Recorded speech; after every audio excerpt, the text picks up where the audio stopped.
Nama Taki Malik kembali mencuri perhatian setelah akhirnya mengakui bahwa dana umat sebesar 1 miliar rupiah benar digunakan untuk uang muka pembelian tanah yang rencananya dibangun Masjid Malik Al-Mulki sekaligus rumah pribadinya. Sebelumnya, ia sempat membantah dan mengklaim dana tersebut berasal dari uang pribadi. Namun, dalam podcast Dr. Richard Lee, ia mengaku bahwa dana itu memang ditarik dari amalsoleh.com bercampur dengan hasil lelang sepeda Brompton senilai 800 juta rupiah. Ia pun mengeluhkan cicilan tanah yang mencapai 667 juta rupiah per bulan. Di tengah statusnya yang kini dinyatakan wan prestasi oleh Pengadilan Negeri Bogor karena gagal melunasi sisa pembayaran sebesar 6,8 miliar rupiah dari total 9 miliar rupiah yang disepakati. Kontroversi semakin memanas setelah kuasa hukum pemilik tanah menawarkan agar Taki Malik mempertahankan masjid yang dibangun dari donasi umat. Namun, ia justru memilih menyelamatkan rumah mewahnya. Keputusan itu dinilai publik dan pihak penjual sebagai bentuk lebih mementingkan kepentingan pribadi dibanding amanah umat yang telah menitipkan dana dengan harapan pahala. Nah, gimana nih menurut netizen yang terhormat? Silahkan berkomentar ya.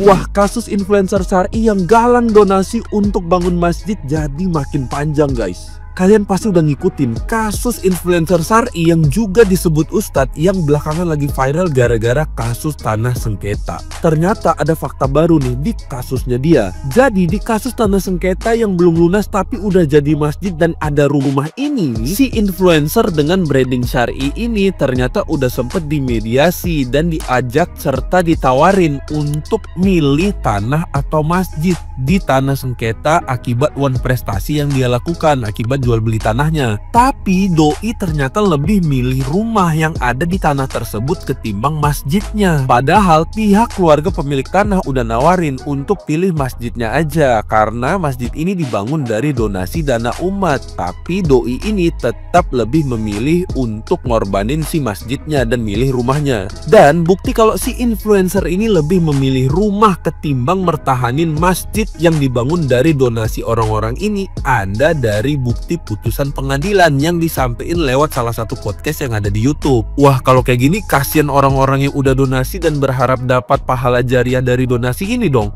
Kan mereka donasi pasti berharap untuk dapat amal jariah, ya nggak sih?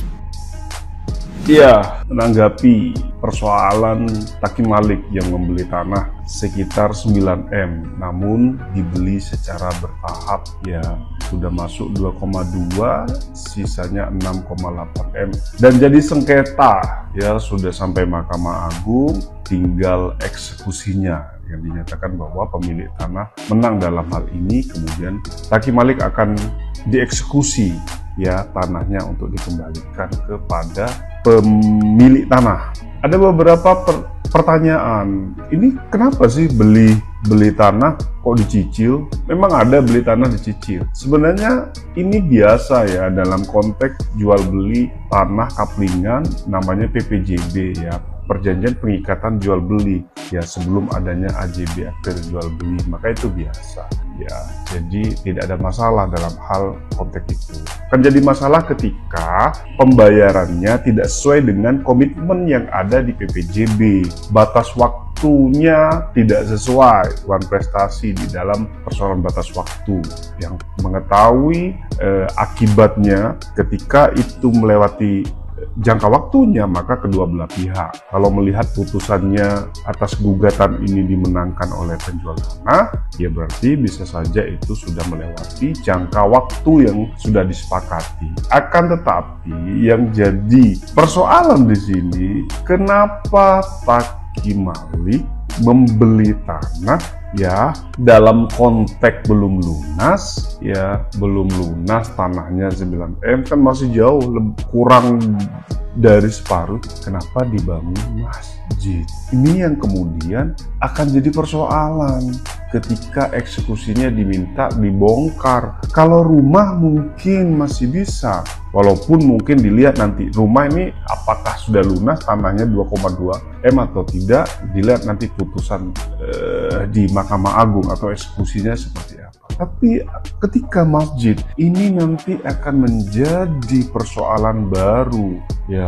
Persoalan baru ketika pemilik tanah kemudian membongkar masjid, dianggap nanti pemilik tanah yang tidak peka terhadap persoalan agama. Nah, ini yang jadi pertanyaan saya, kenapa Taki Malik membangun masjid sedangkan tanah itu masih belum lunas?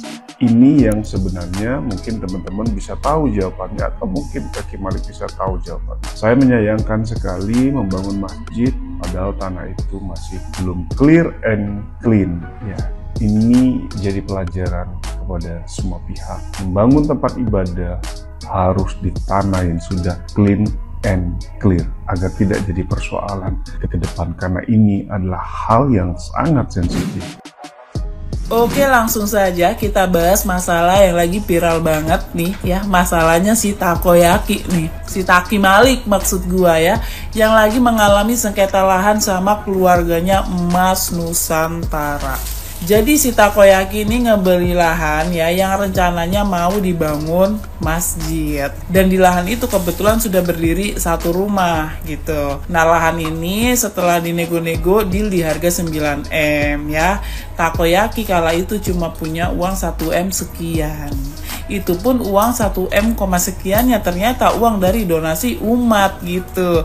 Jadi cicilan bertahap ke depannya nih rencananya pun dari uang donasi umat gitu. Jadi kayak si Takoyaki ini modal yakin, modal nekat aja gitu, karena di belakang dia itu ada guru-gurunya dia, ustadz-ustadz senior yang mensupport itulah pokoknya ya. Nah, ternyata di tengah jalan ya cicilannya tuh mandek ya, molor kagak dibayar-bayar, sampai akhirnya si pemilik lahan gedek, kesel gitu ya, dan membawa ini ke ranah hukum. Si Takoyaki digugat. Nah, si pemilik lahan menang ya, Takoyaki harus mengosongkan tuh lahan termasuk tuh rumah ya, dan pergi gitu. Tapi si pemilik lahan ini masih baik. Untuk masalah masjid ya, yang udah dibangun di situ nggak apa-apa, ambil aja, tapi lu kosongin rumah dan pergi, ibaratnya gitu, balikin lahan kami. Tapi Takoyaki kagak setuju, dia lebih milih Rumantu ya, menyelamatkan Rumantu dan bikin acara G30 apalah gitu, selamatkan masjid dengan 30.000. Intinya dia buka donasi lagi gitu loh, supaya itu lahan ya cepat dibebaskan dan jadi milik Takoyaki lah, intinya begitu, dan dilanjutin pembangunan tuh masjid gitu. Nah, donasi selanjutnya ini yang baru-baru ini kekumpul 460 jutaan sekian gitulah ya. Terus muncullah desas-desus si Takoyaki menggelapkan uang donasi yang terbaru ini, tapi Takoyaki tuh ngebantah, dibilangnya enggak gitu loh. Tuh uang 460 juta sekian yang baru-baru ini ya bakalan digabungin sama rumah yang ada di lahan sengketa tadi tuh. Rencananya mau dijual sama si Takoyaki. Nah, kalau tuh rumah laku, nah digabungin tuh sama duit entuh ya, donasi yang baru entuh, buat bangun masjid di daerah pelosok-pelosok. Intinya bakalan tetap bangun masjid gitu. Nah, yang lucunya apa? Yang lucunya ya di podcastnya Dr. Richard tentu si Takoyaki kayak bikin cerita sedih gitu, curhat. Saya begini nih demi bangun masjid ini, saya begini begitu. Kata gue, siapa suruh? Siapa yang suruh? Kalau kagak bisa, kagak mampu mah jangan maksa atuh ya. Gegayaan mau bangun masjid, bangun subuh, bangun tengah malam, sholat malam, begitu aja udah syukur ya. Itu aja udah bagus loh bang, apa sih maksa banget ya. Apalagi kalau lu tahu ya, si Takoyaki ini cerita di podcastnya Dr. Richard Lee ya. Awalnya tuh gara-gara di tahun 2021 dia kehilangan Instagram. Terus dia ke Pontianak atau kemana gitu, ada acara, ketemu guru-guru dia ya, ustadz senior, yang bilang kalau lu mau IG lu balik ke Quran, lu bangun masjid. Begitu asal muasalnya, makanya dia orangnya bangun masjid. Kata gue kayak, hah? Dari sini aja gue kagak relate gitu loh. Lu balik ke Quran, lu bangun masjid demi IG lu balik, kayak hah? Doang guanya. Kata gue kayak, ya lu kalau mau mendalami Quran, lu mau balik Quran, lu mau bangun masjid, ya udah kayak nothing tulus aja lah gitu lah. Pasti nanti juga Allah tuh kasih yang terbaik gitu. Ngapa harus banget tujuannya balikin IG lu sih ya? Berarti orang-orang yang lu suruh donasi itu ibarat kata tim ses dong buat balikin IG lu. Ogah banget gak sih kalau tujuannya ternyata begitu? Jangan maksa ya. Lahannya harga 9M, lu masih punya 1M sekian. Nekat beli, modal yakin. Yang normal-normal aja lah, udah ya. Jadi ya gitulah ceritanya ya guys ya. Terserah lu pada mau ada di tim mana, tapi kalau gua udah pasti banget gua megang si takoyaki nih. Gua megang Taki Malik. Habis gua pegang terserah lu pada mau lu apain ya.